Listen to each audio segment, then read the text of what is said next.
Bueno, comenzamos este repaso por el sistema digestivo y concretamente por la lengua, en la que vamos a señalar su superficie o epitelio y su zona interna, que está compuesta básicamente de músculo. Vamos primero al epitelio, que es un epitelio escamoso estratificado, en el que podemos distinguir una serie de estructuras que se llaman papilas gustativas. Ahora vamos a señalar. El primer tipo de estas papilas gustativas es el tipo caliciforme, que es el tipo menos frecuente. También se puede llamar circunvalada. Es una papila que es grande y tiene forma de cáliz o copa. El otro tipo de papila es la papila fungiforme. Ahí la vemos con una forma rectangular, como si fuera el tallo de un hongo. Vamos a ver la papila caliciforme un poco más de cerca y lo primero que vamos a señalar es su hendidura. Es una estructura muy característica y es como una especie de foso que rodea todo el perímetro de esta papila. Otra estructura que vamos a señalar son los botones gustativos, que están integrados en el epitelio de las papilas caliciformes y fungiformes. Los botones gustativos son estructuras neuroreceptoras, concretamente quimiorreceptoras. Tendrían la forma de un tonel en el que estarían las células receptoras integradas a modo de las duelas de ese tonel. Tendría también un poro por el que entraría la saliva con todas las sustancias químicas disueltas que determinarían el sentido del gusto. La siguiente papila que vamos a ver son las filiformes. Son las más abundantes y tienen en su ápice un penacho de queratina, porque su papel es ayudar al movimiento del alimento dentro de la boca. Además, son las únicas que no tienen botones gustativos. Tendrían esta forma como de pico, y eso hace que la lengua tenga una superficie rasposa, no resbaladiza, ¿de acuerdo? La siguiente estructura que vamos a ver en el sistema digestivo es el esófago, y vamos a utilizarla para ver las distintas capas que vamos a encontrar en todo el trayecto del sistema digestivo. La primera capa es la mucosa, que es la que está justo hacia la luz del tubo y está formada por epitelio y lámina propia. La segunda capa es la muscular de la mucosa. La tercera capa que vamos a ver es la submucosa, que es donde vamos a encontrar las glándulas seromucosas presentes en el tracto digestivo. La siguiente capa es la capa muscular, que tiene dos zonas, una zona con orientación longitudinal y otra zona con orientación circular. La última capa, la más externa, sería la capa adventicia, que está formada básicamente por tejido conjuntivo. Como comenté antes, estas capas se van a repetir a lo largo de todo el tubo digestivo y lo que tenemos que ver para diferenciar una zona de otra es la mucosa. Vamos a ver la mucosa del esófago y podemos distinguir en ella un epitelio, que es escamoso estratificado. Ese es el tipo de epitelio que vamos a encontrar en el esófago. Vamos a aprovechar para recordar cómo era el epitelio escamoso estratificado. Las capas de células más basales tenían forma cúbica o prismática y conforme van avanzando hacia la zona más superficial se van transformando en células planas o escamosas. Por eso este epitelio tiene el nombre de escamoso estratificado, porque recibe el nombre de la capa más superficial de células. Debajo tenemos una lámina propia, que es donde se aposenta ese epitelio escamoso estratificado. Y a continuación tenemos esa lámina muscular de la mucosa, que en el caso del esófago es discontinua y comenzaría a partir más o menos de la mitad inferior del esófago. No va a estar en toda la longitud del esófago, sino que comienza a verse en la mitad inferior. A continuación tenemos la lámina o la capa submucosa, constituida por tejido conjuntivo denso, fibrocolagenoso denso y con glándulas de tipo seromucoso. Siempre van a estar las glándulas en la submucosa cuando vemos glándulas en el sistema digestivo, ¿de acuerdo? Son glándulas exocrinas y están compuestas de acinos. Son esa especie de globitos que están formados por epitelio secretor donde se acumula el producto de secreción. Ese producto va a salir al exterior a través de los túbulos de secreción que están recubiertos de un epitelio biestratificado. Esto es lo que vamos a encontrar en la mucosa y la submucosa del esófago. Los aspectos estructurales significativos del esófago son el epitelio escamoso estratificado y la presencia de esas glándulas en la lámina submucosa.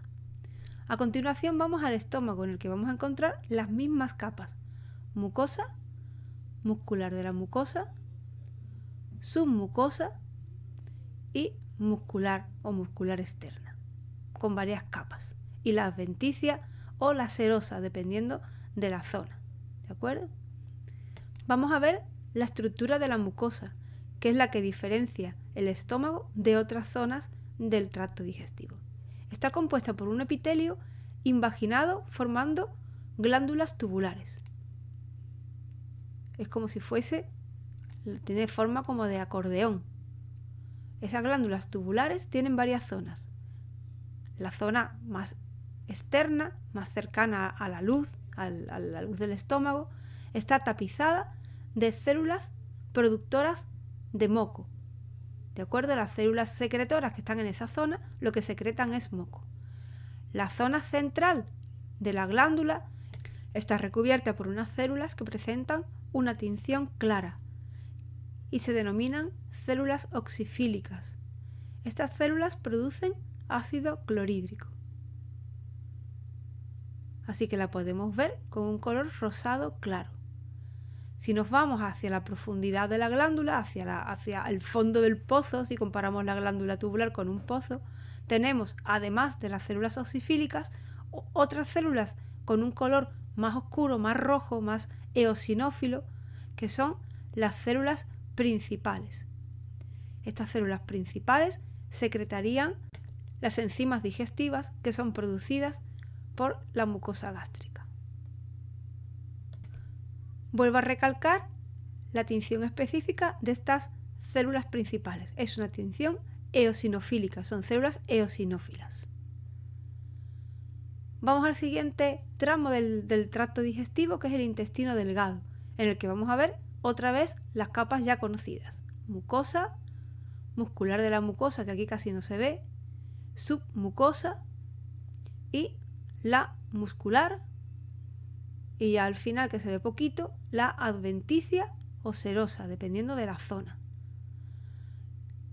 Vamos a ver de nuevo la mucosa, porque es la zona que caracteriza el intestino delgado, y en la mucosa vamos a ver, tapizándola, un epitelio cilíndrico simple formado mayoritariamente por enterocitos, que son las células que están ahí señaladas.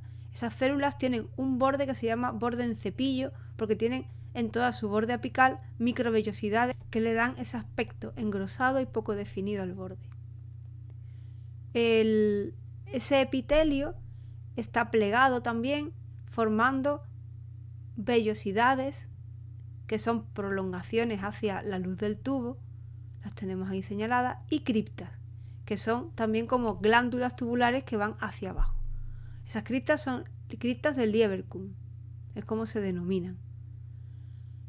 Las tenemos ahí señaladas, y en el fondo de las criptas del Lieberkühn vamos a encontrar un tipo celular específico del intestino delgado, las células de Paneth. Se diferencian muy bien porque tienen una tinción eosinofílica muy roja. Vamos al siguiente tramo, el intestino grueso, y aquí volvemos otra vez a señalar las capas: la mucosa, muscular de la mucosa, submucosa y muscular, con dos orientaciones diferentes de músculo. Por último, la adventicia.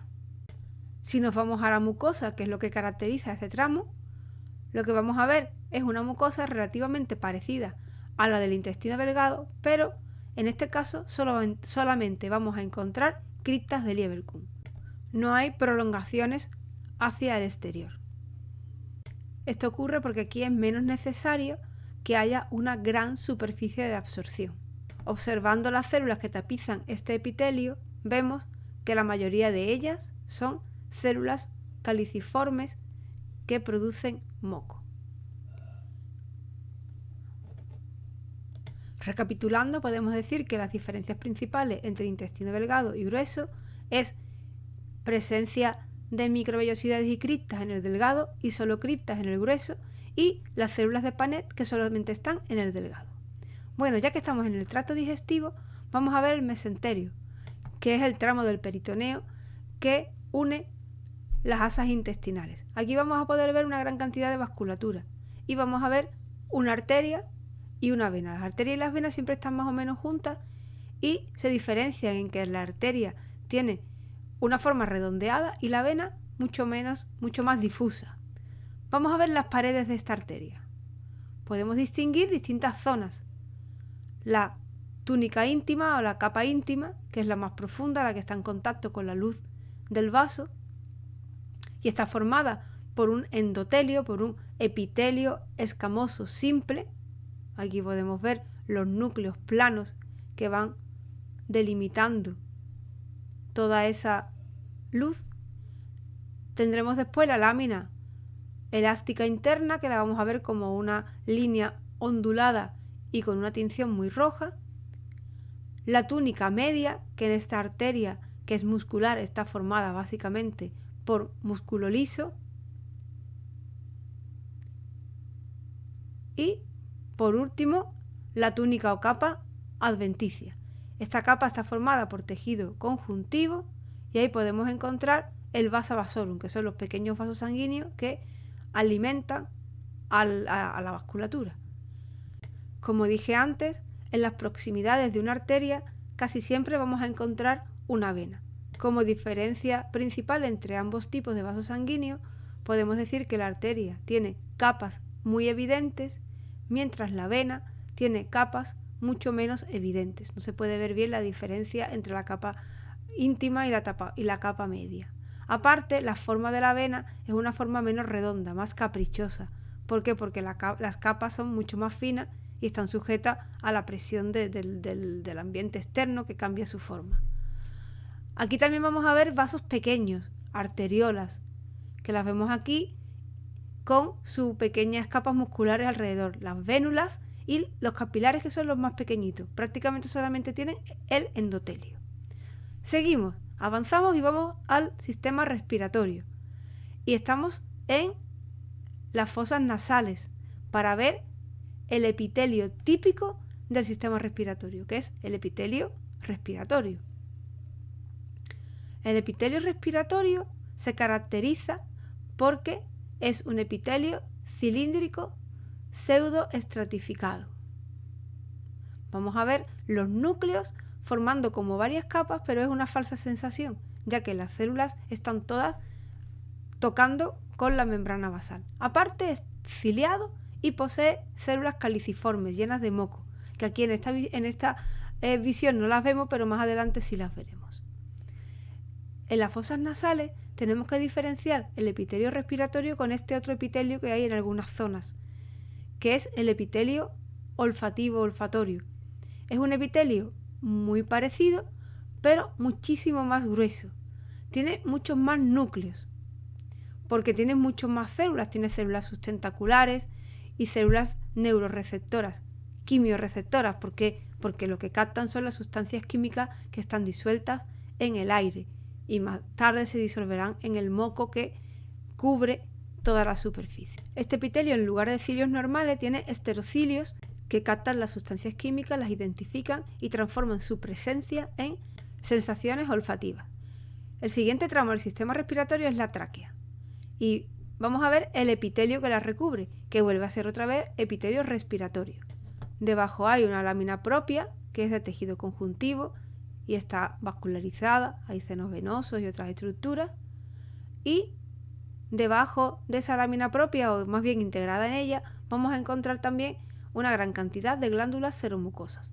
Esas glándulas seromucosas, igual que las que vimos en el tracto digestivo, son glándulas exocrinas que están compuestas por acinos, que son esas estructuras circulares que se llenan del producto de secreción. La tráquea está también cubierta por unos anillos de cartílago. Es un cartílago de tipo hialino. Son anillos discontinuos que lo que hacen es darle rigidez a ese tubo que es la tráquea. Vamos a repasar un poco el cartílago aprovechando que lo tenemos aquí y vamos a marcar los grupos isogénicos. Esos grupos isogénicos, si nos acordamos, son grupos de células que tienen un mismo origen, provienen de una misma madre, se han ido dividiendo y se han quedado unas al lado de otras con una forma como adosadas. Las células que vamos a encontrar en la zona más interna del cartílago son los condrocitos, que son las células más maduras. Y esos grupos isogénicos van a estar rodeados de una zona de la matriz extracelular más oscura que se llama matriz territorial. Los condroblastos los encontraremos en las zonas más exteriores. Vamos al pulmón y vamos a señalar un bronquio, que es el tramo final del árbol respiratorio. En los bronquios aún podemos encontrar cartílago, aunque ya no tiene esa forma de herradura que habíamos en la tráquea, sino que son más bien placas separadas. Por debajo vemos un bronquiolo, que se diferencia del bronquio en que no tiene placas de cartílago, ya solamente tiene el epitelio y alguna capa muscular alrededor. Ese epitelio que vamos a encontrar dentro de los bronquios y de los bronquiolos sigue siendo epitelio respiratorio. Esa pared que rodea al bronquio y al bronquiolo se va haciendo cada vez más fina. El epitelio que la recubre pasa de pseudoestratificado a cúbico y ya más tarde a plano, hasta que ya se funden con el alveolo. Los alveolos son los espacios que se llenan de aire durante la respiración y a través de sus paredes se van a realizar el intercambio de gases. Vamos a encontrar varios tipos celulares. El neumocito tipo 1, que es una célula muy plana, que es la que recubre la mayoría de la superficie del alveolo y donde se realiza el intercambio. El neumocito tipo 2, que es una célula redondeada que produce surfactante pulmonar. Y el macrófago.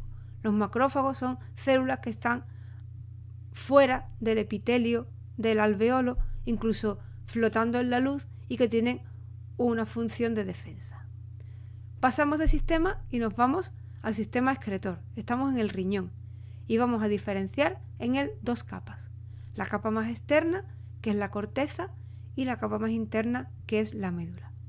En la corteza vamos a encontrar distintas estructuras histológicas: los corpúsculos renales, los túbulos contorneados proximales y los túbulos contorneados distales. Esas son las más importantes, aunque también podemos encontrar túbulos colectores. En la médula vamos a encontrar, en cambio,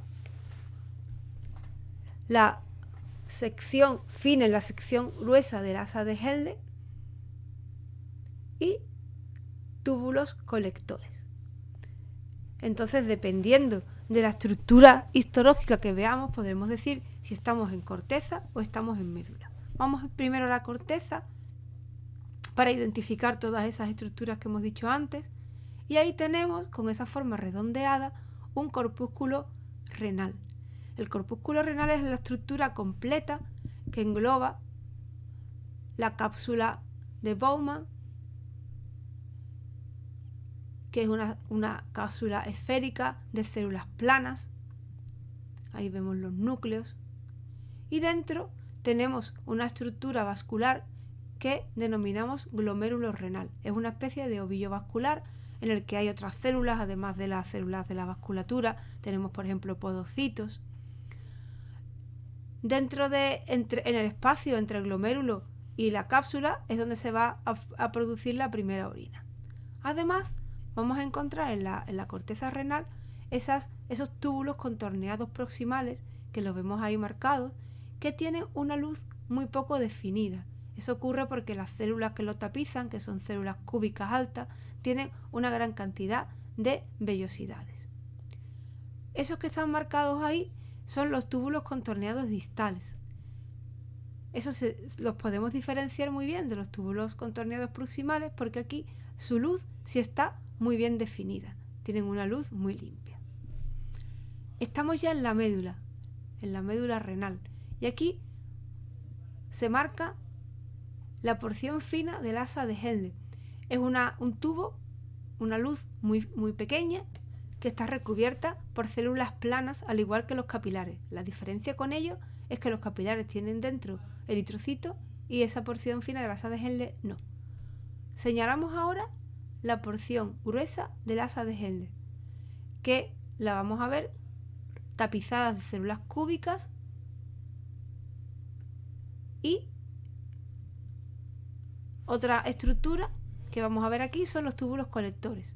Son muy parecidos a la porción gruesa de la asa de Henle, pero en este caso las paredes entre las células cúbicas se ven muy bien. Entonces es la manera de diferenciarlo. El siguiente tramo del aparato excretor es el uréter. En el uréter vamos a ver una mucosa formada, como siempre, por epitelio, que en este caso sería un epitelio transicional o urotelio, y su lámina propia correspondiente. Y por debajo tendríamos varias capas musculares que hacen en conjunto una capa muscular muy gruesa. En el epitelio transicional o urotelio vamos a encontrar células cúbicas basales, células poligonales en toda la zona central y cúbicas cilíndricas en la zona externa. Vamos a repetirlo ahora con la siguiente estructura, que es la vejiga. Aquí volvemos a encontrar otra vez una mucosa que está formada por ese epitelio transicional o urotelio más la lámina propia, y por debajo una capa muscular. La estructura es muy parecida a la del uréter, aunque este tiene una capa muscular muchísimo más gruesa. Si vamos ahora al epitelio, vamos a volver a repasar las características de este epitelio transicional o urotelio.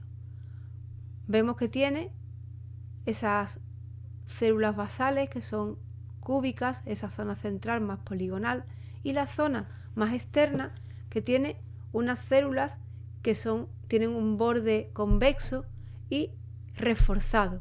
Eso permite que la pared se pueda hacer más fina cuando la vejiga está distendida. Cambiamos radicalmente y nos vamos al aparato reproductor femenino y estamos viendo un ovario.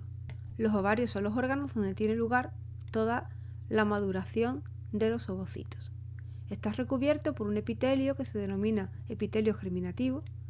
Por debajo tenemos una capa de tejido conjuntivo llamada túnica albugínea, otra zona a continuación que se denomina estroma y que es donde estarían localizados los folículos. Todo esto conformaría la corteza y la zona central, y contendría toda la salida y entrada de vascularización, inervación y demás.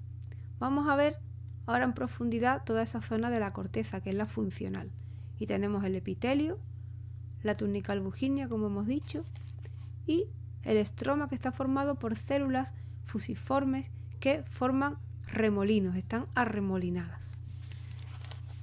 Incluidos dentro de este estroma, estarían los folículos. Tenemos aquí folículos de muchos tipos. Los más inmaduros, los que tenemos cuando nacemos, son los folículos primordiales y están recubiertos por una capa de células planas. Estos folículos, cuando van madurando, se transforman en folículos primarios, con una capa de células cúbicas, folículos secundarios con varias capas de células cúbicas y folículos terciarios que tienen en su interior un hueco lleno de líquido que se llama antro, y todas esas células cúbicas del folículo secundario que han ido creciendo se han convertido en una capa que se llama la granulosa. El ovocito tiene la zona pelúcida alrededor y cuando se ovula lo que va a salir hacia el exterior es el ovocito con la zona pelúcida y una parte de la granulosa que constituiría la corona radiata. Alrededor de los folículos, las células del estroma se van alineando formando capas concéntricas y constituyen la teca, que se va a diferenciar muy bien en el folículo terciario. Vamos al útero, que es el órgano donde se va a producir todo el desarrollo embrionario y luego fetal, y en él podemos distinguir dos capas: el endometrio, que es el correspondiente a la mucosa, y el miometrio, que es lo correspondiente a las capas musculares de otros órganos que hemos visto antes.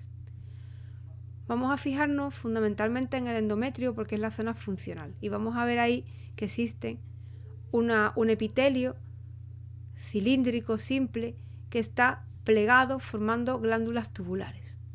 Esas glándulas tubulares van a ir cambiando conforme vaya avanzando el ciclo ovárico para preparar al útero a una posible implantación. Entre el epitelio lo que vamos a encontrar es una lámina propia vascularizada, muy vascularizada. Vamos a fijarnos con menos aumento en la forma de este endometrio. Vemos que las glándulas son glándulas de luz estrecha, son glándulas finas con la luz estrecha, y el endometrio es relativamente poco grueso. Eso se correspondería con la etapa proliferativa. Tienen además las glándulas unos bordes lisos. Esa etapa proliferativa corresponde con la primera mitad del ciclo ovárico. A partir más o menos del día 14-15 del ciclo, el endometrio se va a transformar porque sus glándulas se van a hacer más amplias. La luz es más amplia, la glándula es más gruesa y los bordes de esa glándula son bordes aserrados. Además, el endometrio es más grueso en general. Esas glándulas tienen dentro producto de secreción, que es glucógeno, por eso se ven las luces llenas de producto, y se corresponden con una etapa que se llama etapa secretora. La última etapa del ciclo endometrial, o que corresponde con el ciclo ovárico, es la etapa en la que la mucosa endometrial, el endometrio, se desprende.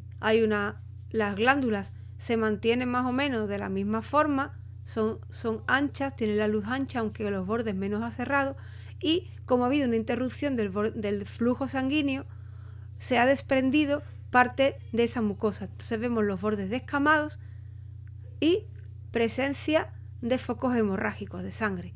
Este endometrio es un endometrio menstrual. Vamos ahora a una zona del útero que es el cuello del útero o cervix, que es una zona de especial interés clínico. Ahí vamos a encontrar un cambio, una transición entre dos tipos de epitelio, el endocervix y el ectocervix. El endocervix tiene un epitelio cilíndrico simple, como el que vimos anteriormente en el fondo del útero, y el ectocervix va a tener un epitelio escamoso estratificado, que se continuaría ya con la vagina. Esta zona de unión, que la vemos aquí con mayor aumento, en el que se ve muy bien cómo pasa de las células cilíndricas que hay en la izquierda, que os estoy marcando ahora, al epitelio escamoso estratificado con las múltiples capas. Esta zona tiene un nombre específico y es la unión escamocilíndrica, y es, como he dicho antes, una zona de interés clínico. Vamos ahora al aparato reproductor masculino y vamos a comenzar con el testículo. El testículo tiene una cubierta que se llama también túnica albuginea, que es de tejido conjuntivo fibrocolagenoso denso, y dentro va a tener una serie de tubos que se llaman túbulos seminíferos. Son tubos que están enrollados y lo que estamos viendo ahí son todas las luces de los tubos. Entre ellas hay un espacio que se denomina intersticio testicular, que ahora veremos en más profundidad. Si aumentamos la magnificación, vemos ahí el túbulo seminífero, y en ese túbulo seminífero vamos a poder ver un epitelio que está ahora marcándose, que es el epitelio germinal o germinativo, y dentro de ese epitelio, formando parte de él, vamos a encontrar distintos tipos celulares. Tenemos las células de Sertoli, que son como células nodrizas que dan soporte nutricional y estructural a el siguiente tipo celular, que son todos los estadios de la espermatogénesis, desde espermatogonia hasta espermatozoide ya maduro.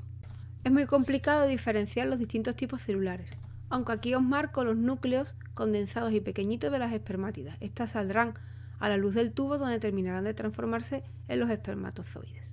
Vamos a ver ahora la otra zona, el intersticio testicular, que es la zona que hay entre los túbulos seminíferos. Está constituido por tejido conjuntivo laxo y en ella podemos ver las células de Leydig, que son células muy eosinófilas que están formando agrupaciones.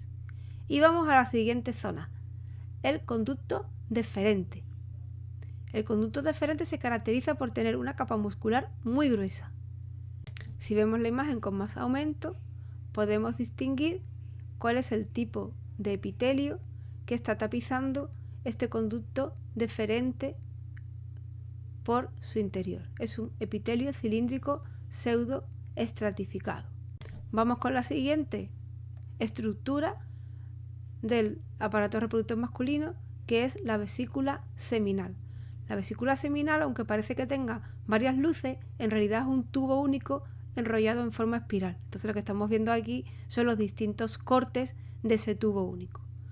Tiene una mucosa que está formada por un epitelio y su lámina propia correspondiente, y entre las distintas luces que vemos en la estructura tenemos un tejido o unas capas musculares. Si nos adentramos aumentando la magnificación para ver cómo es esa mucosa, vemos que está muy replegada. Tiene un epitelio con la lámina propia y tiene muchos repliegues, dándole un aspecto festoneado, como un encaje, como lo que estamos marcando aquí con el dibujo. Tiene pliegues y repliegues, múltiples pliegues y repliegues que hacen ese aspecto de encaje. El epitelio es un epitelio cilíndrico simple o cúbico alto, con pigmento en su interior y que está aposentado sobre una lámina propia de tejido conjuntivo fibrocolagenoso con fibras elásticas.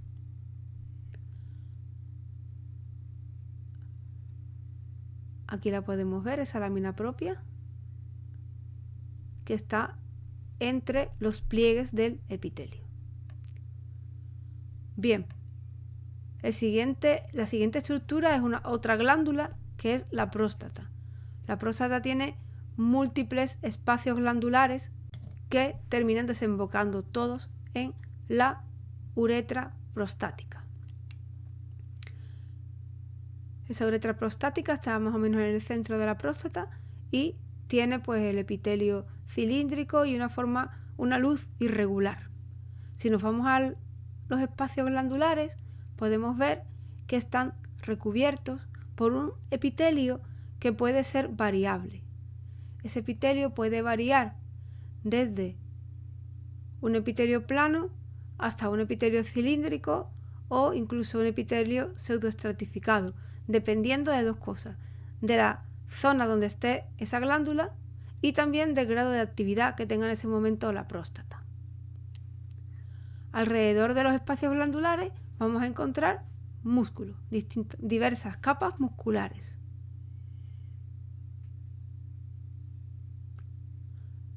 Aquí vemos otro corte de la próstata para mostraros una estructura que es exclusiva de la próstata, que son los cuerpos amiláceos. Los cuerpos amiláceos son una estructura que se forma de proteína amiloide, que se cristaliza, que se calcifica y normalmente lo vamos a encontrar dentro de las luces de los espacios glandulares y está asociado a la edad.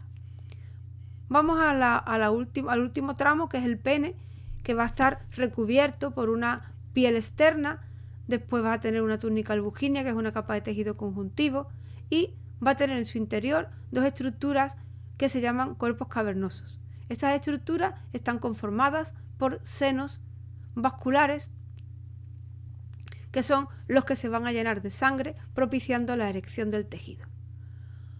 La uretra peneana está integrada dentro de otra estructura que se llama el cuerpo esponjoso. Y bueno, ya que hemos mencionado la piel, vamos a repasar un poco ese tejido, la piel. La piel está formada por varias capas.